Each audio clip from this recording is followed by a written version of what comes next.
दोस्तों नमस्कार। मैं श्यामनाथ यादव अम्बेडकरवादी। जैसा कि आप लोग देख ही रहे हैं और जान भी रहे हैं कि महाराष्ट्र और झारखंड में चुनाव है।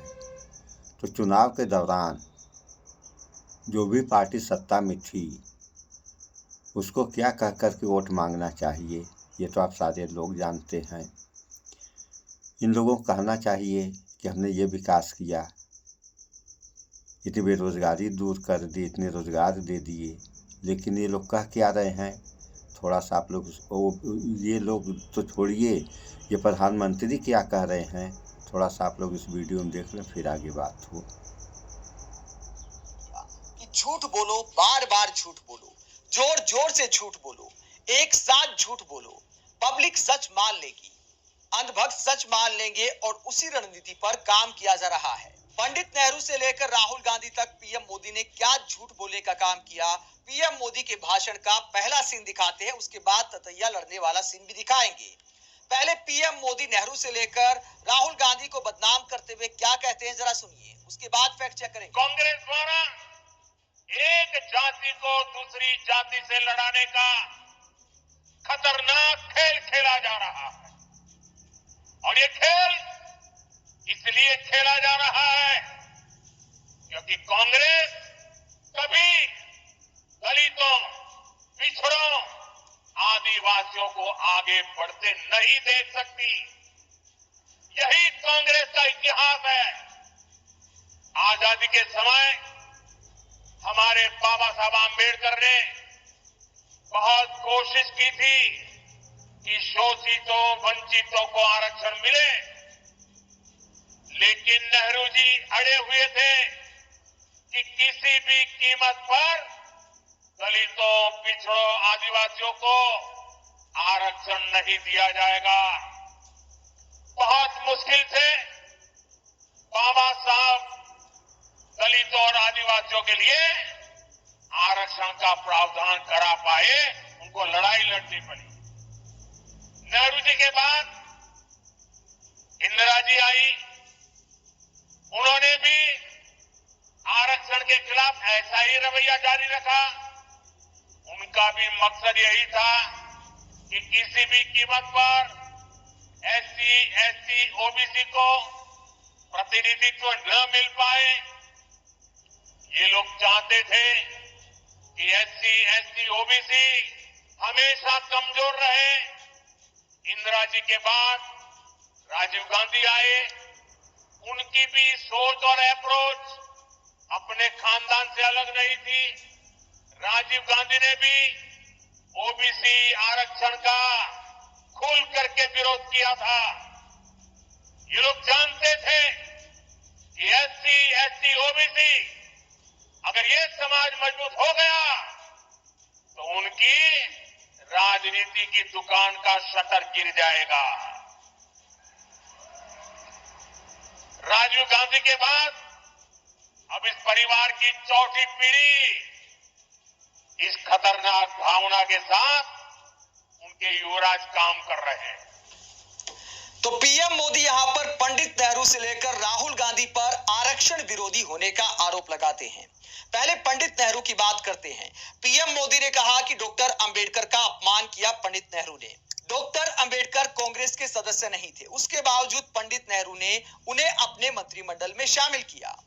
और ये बात जो पीएम मोदी ने कही कि पंडित नेहरू आरक्षण के विरोधी थे, बड़ी मुश्किल से डॉक्टर अंबेडकर ने आरक्षण लागू कराया। पीएम मोदी ने कहा कि पंडित नेहरू आरक्षण के खिलाफ अड़ गए थे। अगर पंडित नेहरू अड़ जाते तो क्या आरक्षण देश में लागू हो जाता? पंडित नेहरू उस वक्त सबसे ताकतवर शख्सियत थे महात्मा गांधी के बाद। उसके बावजूद उनके अंदर लोकतंत्र की भावना थी। यही वजह है कि डॉक्टर अंबेडकर सहित कई लोगों को उन्होंने मंत्री बनाया जो कि उनकी पार्टी के भी नहीं थे। इतने बड़े दिल के नेता थे पंडित नेहरू। और पंडित नेहरू पर इस तरह के अनर्गल आरोप लगाते हैं पीएम मोदी। पीएम मोदी ने एक चिट्ठी का जिक्र भी किया था संसद में कि पंडित नेहरू ने आरक्षण के खिलाफ चिट्ठी लिखी थी।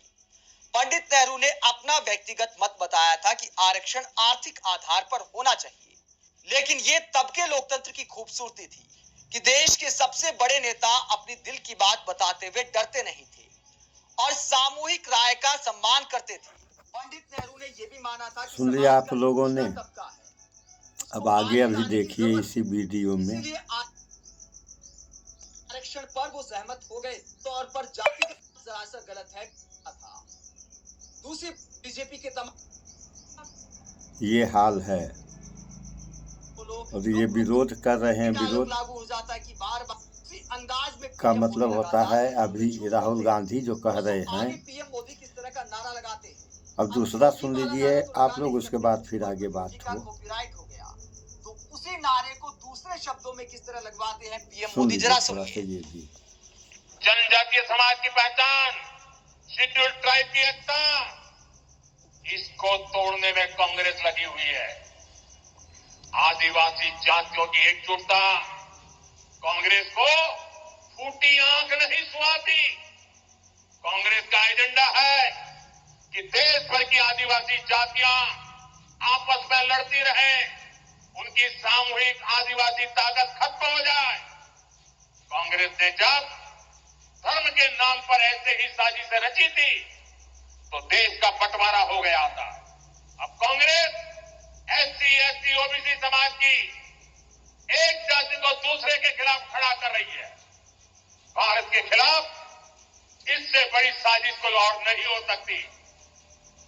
आप मुझे बताइए, आदिवासी जब एकजुट रहेगा तो उसकी ताकत बढ़ेगी कि नहीं बढ़ेगी? ताकत बढ़ेगी कि नहीं बढ़ेगी? अलग अलग जातियों में टूटने से आप सोचिए कमजोर हो जाएंगे कि नहीं हो जाएंगे। इसलिए मैं कहता हूं, एक है तो सेफ है, एक है तो पीएम मोदी यहां पर नारा लगवाते हैं, एक है तो सेफ है, बटेंगे तो कटेंगे। सुन लिया आप लोगों ने। ये हाल है। अभी योगी आदित्यनाथ उत्तर प्रदेश के मुख्यमंत्री कह रहे हैं बटेंगे तो कटेंगे, और ये कह रहे हैं एक हैं तो सेफ हैं। तो कौन एक नहीं है, कौन सेफ नहीं है? बटेंगे तो कटेंगे। और वह कौन बांट रहा है, कौन काट रहा है, तो आप लोग देख ही रहे हैं। एक दलित से लेकर के ब्राह्मण तक, जहाँ तक हमारा देखना है, कोई भी सुरक्षित इस देश में नहीं है। ये हाल हो गया है देश का।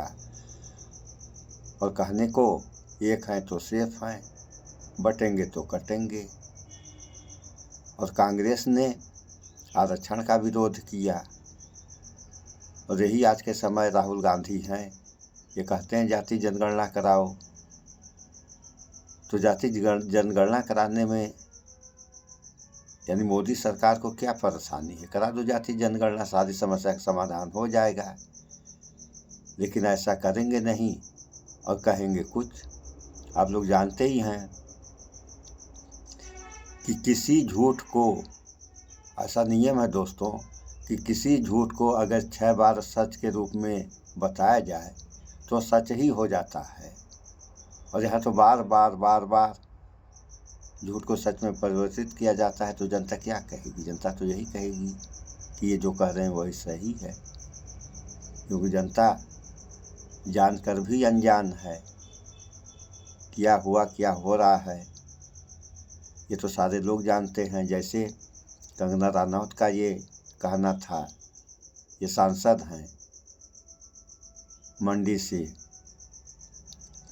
इनको ये पता नहीं कि देश आज़ाद कब हुआ, देश का पहला प्रधानमंत्री कौन बना। जब ऐसे ऐसे लोग संसद में जाएंगे तो इस देश और देश के जनता का क्या होगा, तो इस पर विचार करें आप लोग। इस वीडियो में इतना ही। स्वच्छता अपनाएं, शुद्ध खाएं, स्वस्थ रहें, शिक्षित बने। जय विज्ञान, जय संविधान। नमस्कार।